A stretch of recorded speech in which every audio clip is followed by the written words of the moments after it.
Hi there, welcome to Get Lit. My name is Pete Crooks. I'm senior editor and senior writer at Diablo magazine. And on Get Lit, we speak with Bay Area writers about their writing style and their books. Today we have a very special guest, TJ Stiles, a San Francisco-based author who is the Pulitzer Prize winner for biography and National Book Award winner for nonfiction for his book, The First Tycoon, The Epic Life of Cornelius Vanderbilt.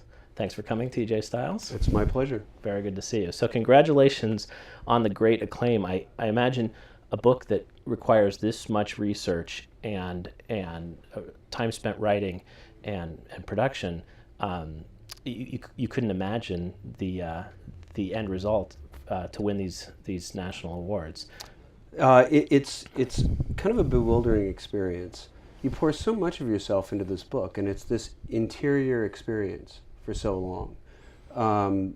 Even though, I talked about it incessantly to my wife, for example, I was the one who's living with it. And then one day it goes off into the world, and what happens to it is now completely out of my hands.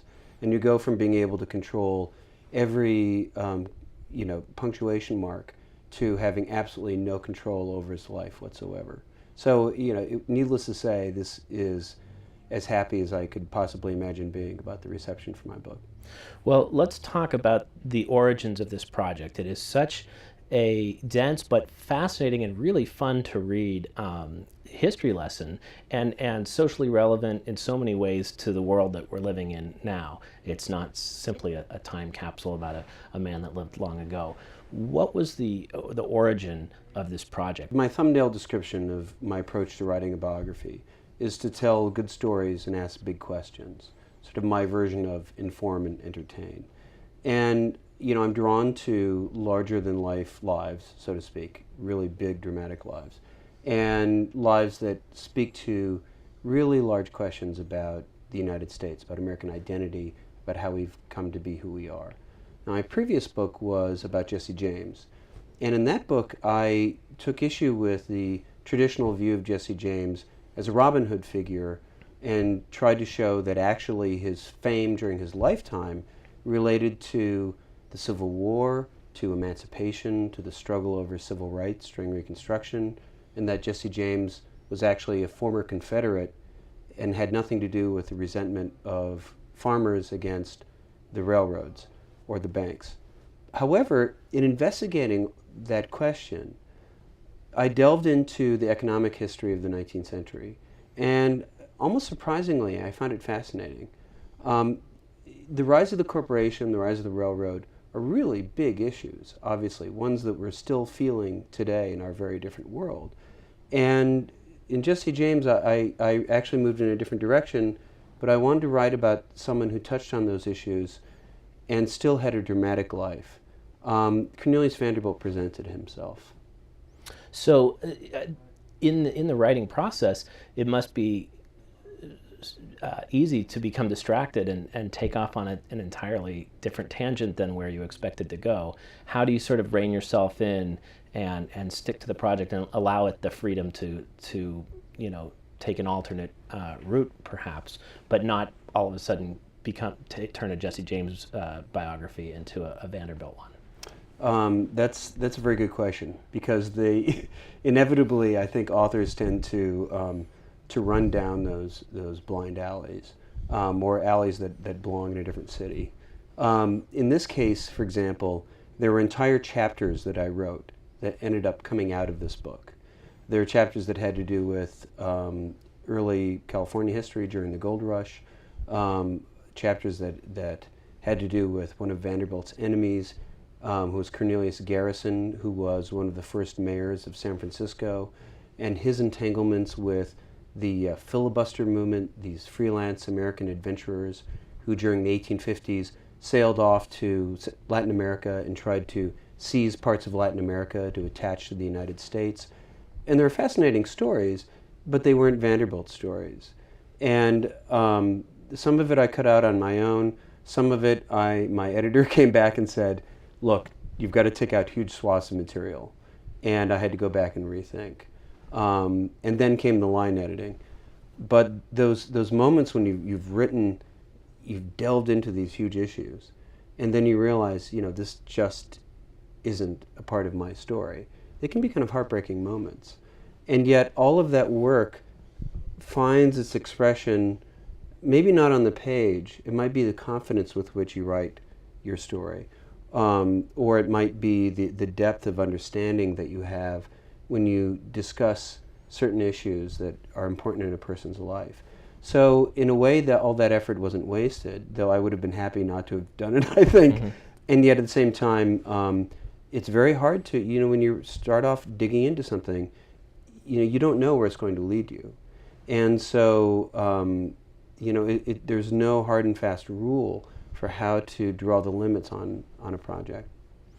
The beginnings of the Vanderbilt project, what are your starting points as far as research, or do you outline a mission statement for the biography? How does it all begin? It's just such an amazing piece of work to see it in print. I imagine it's quite intimidating at the beginning. It's actually more intimidating after you've been working on it a while and realize that it's gotten to be bigger than you originally imagined. Mm-hmm. When I work on a biography, there's sort of a couple of different stages to it. The first stage is getting a publisher to buy it, to give you a contract to write the book. Now that's important because first, that comes with an advance against royalties. Now, it's not enough to live on. There's probably a few writers out there who can work on a book for years and live off their advance. So far, I haven't been one of them. It's not enough to live on, but it's an important chunk of money that gives you the confidence to go off and undertake a project. Having the contract means that it's a book that, as long as you finish it, will see the light of day. So that's important. Another aspect of selling a book before going further with it is that there's a lot of preliminary work that goes into thinking through the project, outlining its parameters, and convincing someone who's going to have a financial stake in its success that this is a well thought out process. And that's helpful for me. It's not just a matter of convincing them, it's a matter of organizing my thoughts, defining the project. So I've been published by Alfred A. Knopf for my previous two books and with my next one as well. So for my first book, I had a book proposal, and then I also had a sample chapter.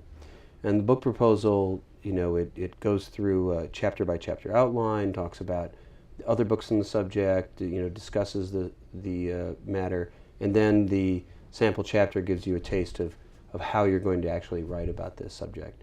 I didn't have to do a sample chapter for my next two, but I did have to do a thorough book proposal. And again, that's very helpful going in. And yet it does change, of course. A chapter outline at the beginning of the process isn't going to look like what it does later. With The First Tycoon, I originally thought it would be a 2-year project. And the reason is that there was no big Vanderbilt collection of papers. Usually biographers like to work with a big manuscript collection so they can really delve into someone's life. Mm-hmm. But in Vanderbilt's case, he saved no papers whatsoever. So I thought, there's only so much material, it won't take that long. It ended up taking close to 7 years, in large part because I kept finding more and more material. And I think that's important. You have to give yourself time to get lucky. You have to be willing to follow up tangents, some of which are dead ends, some of which lead to gold mine finds. And in Vanderbilt's case, I had both. I had dead ends. I had stories, as I mentioned, that I wrote up that didn't find the light of day in the book. And yet there were amazing discoveries that threw light on previously dark periods of his life because I gave myself time to follow it up. And my editor, I'm fortunate enough to say that my editor was willing to write it out with me, because a 2-year project turning into a 7-year project is not exactly appetizing for an editor either. And yet he wrote it out with me and had faith in the book. And that helps when you're going through those dark moments, when it's year 6 and you burn through a 401k on the way to finishing the book. It helps to have that kind of faith in what you're doing. Well, one thing is fascinating, and when you were talking about the book proposal, discussing other books that exist on this topic. Mm-hmm. This book has more than 100 pages of source attribution and footnotes. And the introduction to the footnote section has a really fascinating description of the research efforts that went into putting all this information together, and also recognizing that existing biographies on Vanderbilt had seriously questionable material. Can you talk a bit about that? Because there was almost a criminal investigative process to disproving or at least drawing serious questions about existing printed material on Vanderbilt. That's right. When I started this process, there had only been one dedicated biography to Cornelius Vanderbilt, a book published in 1942, a very good book for its time. It dealt pretty much strictly with Vanderbilt's business career. It wasn't a comprehensive biography. And of course now it's out of date. There have been new sources that have been found, new historical thinking, and so that very good early biography is long out of date now. When I was writing the book in '07, actually, after I'd completed a draft of my manuscript, a biography appeared that was published by Basic Books by a biographer by the name of Edward Renahan. And he had published a book about Jay Gould only 2 years earlier. So I was surprised that anyone could have undertaken Vanderbilt, a project that ended up taking me close to 7 years, in less than a couple of years. And I found that there's very little, if any, primary source research, that there was, there were a lot of problems with the book. And the biggest problem was that the author made astounding claims that became more and more suspicious the more I looked into it. After doing basically no primary source research, he claimed that of the research he did do, he made a whopping find that he had located Vanderbilt's doctor's diary, and that the diary showed that Vanderbilt had been a lifelong habitué of dockside prostitutes, and he'd contracted syphilis, and he spent the last decade or so of his life insane, and that his oldest son, who was his heir, used him as a puppet. In other words, that the greatest part of Vanderbilt's fortune, made when he was a railroad tycoon, wasn't really made by him, but was made by his son. Well, there are all kinds of problems with this. One, as I mentioned, is that you don't make colossal finds when you do very little research. It takes a lot of digging before you get to the big stuff. The second is that this was a rather convenient claim for the book, find for the book, because the book was viciously hostile to Vanderbilt. As I mentioned, the previous biography by this writer was a biography of Jay Gould, and it was a great paean to Jay Gould. What a wonderful man he was. He was misunderstood by history. He's wonderful. And his enemy during his lifetime was Cornelius Vanderbilt. So along came this Cornelius Vanderbilt biography from the same writer. Vanderbilt's evil, he's awful. And oh, I found his doctor's diary, which shows he went to prostitutes and he got syphilis, and isn't he a bad man? That's a little bit too convenient. I found lots of material in terms of Vanderbilt's character on all sides of the spectrum because I did plenty of digging. But then the more I looked into the science of the scientific literature on syphilis, I spent a lot of time in the UCSF medical school library looking at studies of syphilis, both current literature about it and also studies performed before they had penicillin, before they had neoarcephenamine, the first treatment for syphilis. And these claims about that this fellow made didn't make any sense at all. That when you go insane from syphilis, it comes from the syphilis bacteria destroying your central nervous system. So you become paralyzed with it and die within a few years, usually 3 or 4 years after you start to go mad. Whereas Vanderbilt was piloting or racing his fast trotting horses until not long before his death, that he was a robust physical presence. Far from becoming paralyzed or going mad, he was engaging in impromptu newspaper interviews. He was mingling with the public on a daily basis. Thousands upon thousands of people saw him almost every day. No one commented on him looking like he was a little crazy or a little off. So you can't go, if you're a public figure, you can't go insane secretly. It just is impossible. And so, I asked this author, I said, well, could you tell me, you didn't identify the owners of this document? Could I take a look at it? And the more I pushed, the more he retreated, until finally he said, I can't even tell you who owns them. I promised them confidentiality. And when I said, well, then perhaps you could ask permission. Maybe they would allow me to see the papers as well. Oh, I'll ask, but they're very old, so you may not hear from them. And that was the last I heard from him, until I received a Google alert about Cornelius Vanderbilt. And it turned out that this fellow had been indicted for, and was convicted for, theft. He'd been the executive director of the Theodore Roosevelt Association, or the acting director, I think.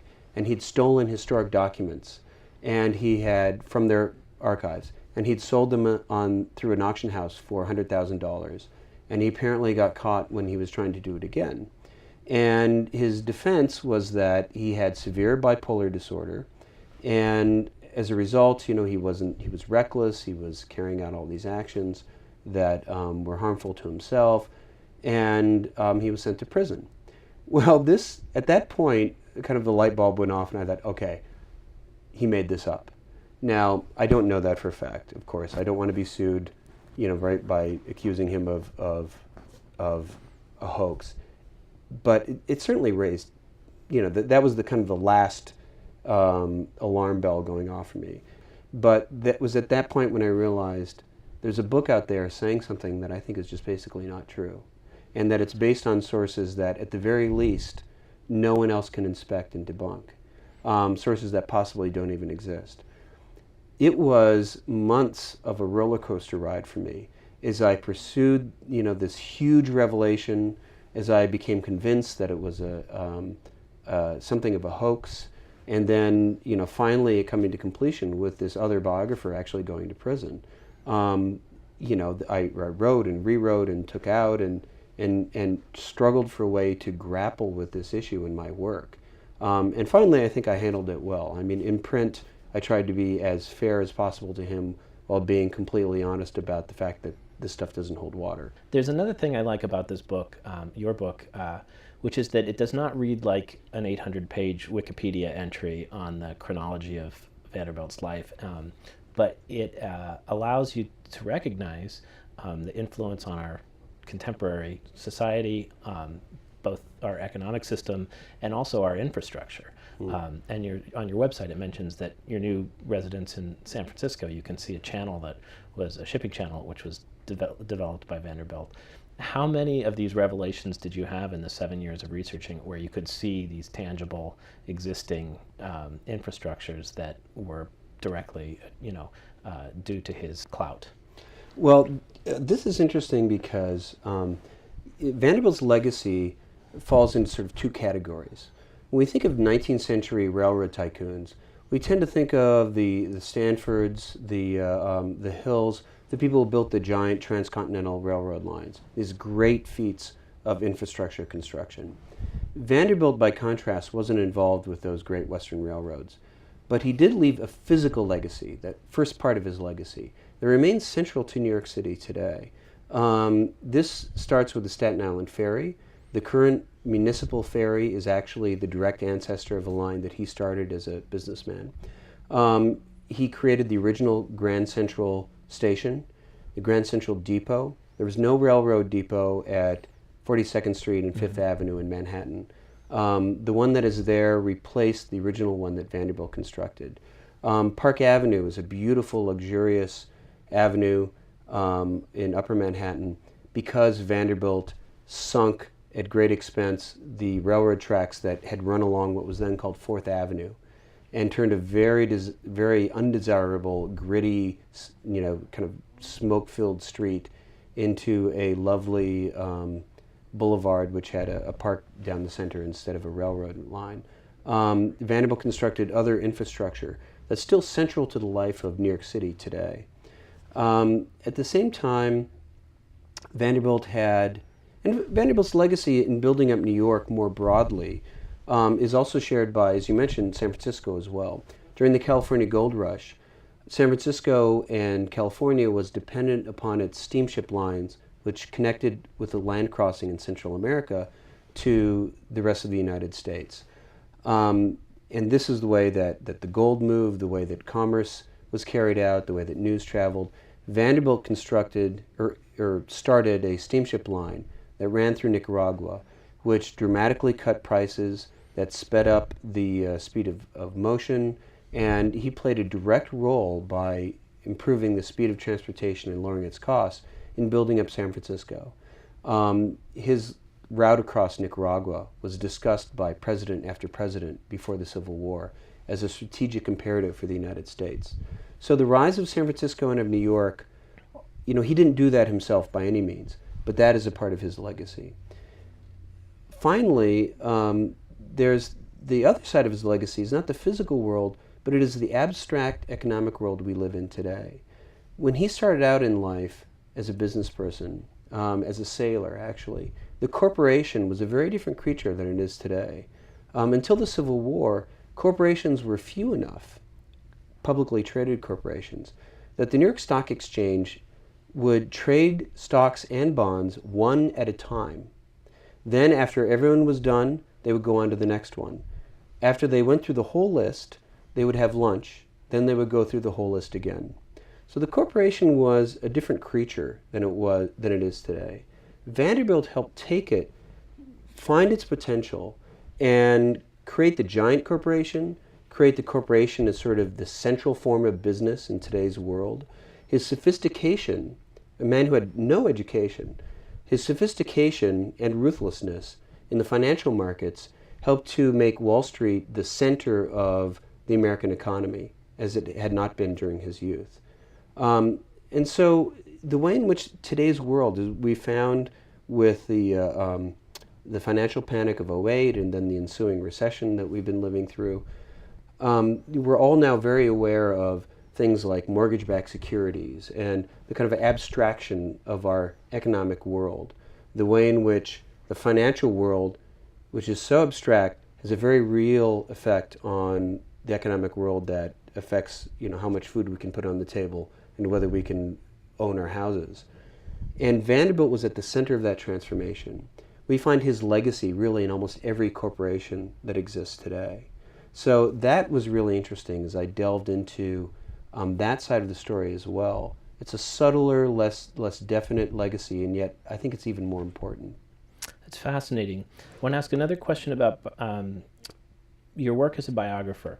The previous book to the Vanderbilt effort was Jesse James, Last Rebel of the Civil War. Mm-hmm. And even more than Vanderbilt, Jesse James has established such a mythical status in American history. What were your goals in presenting the biography on James, especially considering that there had been this sort of fictional legacy via Hollywood of James in the American experience? Well, on one hand, as with Cornelius Vanderbilt, I wanted to get at, as much as I could, the person who was there, that to get beyond the icon and get at the real flesh and blood person. This is important in both Jesse James and Vanderbilt because the serious discussions of them and their significance tends not to take you into their inner worlds. And it was actually easier with Vanderbilt because Jesse James was a fugitive his entire life. He didn't leave a journal. Dear diary, today I'm going to rob this bank. Mm-hmm. He didn't leave behind much of a written record. Vanderbilt, much more so, is able to get a little bit further into that personal life, his tortured family life, for example. But with Jesse James, I was trying to find those large themes that his life was about.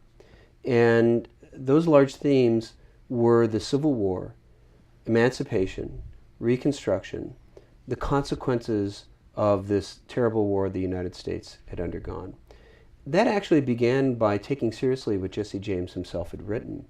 He was not the boss of his gang, not until the very end of his life.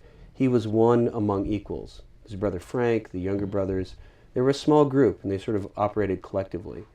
What distinguished Jesse James among his fellow outlaws was that he deliberately wanted public attention. And when you read his letters to the press, They're all about the Civil War, Reconstruction. There's one famous letter that he's believed to have written after a high-profile robbery of the Kansas City Fair, carried out in front of tens of thousands of people. And he wrote a letter to the press which mentioned, we rob the rich and give to the poor. So that's used as evidence in the past by other historians to show that Jesse James is a Robin Hood figure. The full sentence says, when people call me a robber, I feel like they're lumping me in with Grant and the radical Republicans. Don't identify me with Grant.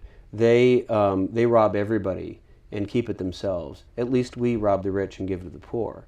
So that claim to Robin Hood legacy is actually within the context of an extremely political letter. He actually ends the letter by urging his readers to vote for Grant's opponent in the 1872 election. So, because historians kind of come into these things and biographers come in with these presuppositions, certainly I do too, but the question is, can you challenge your own presuppositions? Can you see what's there in the evidence and then say to yourself, you know what, my thoughts, my view of this person has to go in a different direction. And what I did was try to see what was Jesse James trying to say, not how do we, find evidence for our pre-existing assumptions, but what was he really trying to say? And what were people thinking when they supported him? So, for example, there was a farmers' movement, the Grangers, and there was an agrarian party in Missouri after the Civil War, and they made a point of condemning the outlaws. They didn't see them as defenders of the small farmer, and they were upset at railroads, but they weren't supporting the small farmer. Jesse James was getting support, though, from former Confederates in a state that had been divided farm by farm, in which there had been a terrible guerrilla war. So, it's a dramatic story, like Vanderbilt's story. There's physical action, there's the threat of death, there's high stakes conflicts, and yet what we see in their lives are these big themes that we're still living with today about what America is all about. It's just fascinating. It's too bad that Jesse James didn't have a political blog back then. I think that would have been an interesting read. Yeah, I think so. Finally, I want to talk about libraries. With all the research that you have to do for these biographies, how important is access to library information for you? And just more in general, how have you used libraries in your life and appreciated them as public resources? The library is really where kids get contact with books, where they start to think about literature. It starts small, but that exposure to books, that exposure to literature, I really think is critical. And I think it's because, the long-form narrative does something, whether it's fiction or nonfiction, that Wikipedia doesn't do, that a Google search doesn't do. By immersing yourself both in a story and also in information, over the course of hundreds of pages, you get a nuanced, textured depth of understanding and a nuanced, textured experience that you can't get from other forms of media. I'm no Luddite. I mean, I think the internet's a wonderful thing, but at the same time, it sometimes leads to assumptions that somehow it'll kill off the book, which is what we thought about radio and what we thought about the movies and we thought about television. The book survives because it is this wonderful thing. Libraries are at the center of our culture because the book remains at the center of our culture. And that's the kind of culture I want to have. And I think that most people do too. Well, thank you very much for those passionate thoughts on libraries. Congratulations on all the well-deserved acclaim for The First Tycoon, your biography on Vanderbilt. And thanks for being a part of the Get Lit series. It's my pleasure. Thank you for tuning in, and make sure to tune in regularly to Get Lit. You'll meet all sorts of Bay Area authors. Thanks for watching.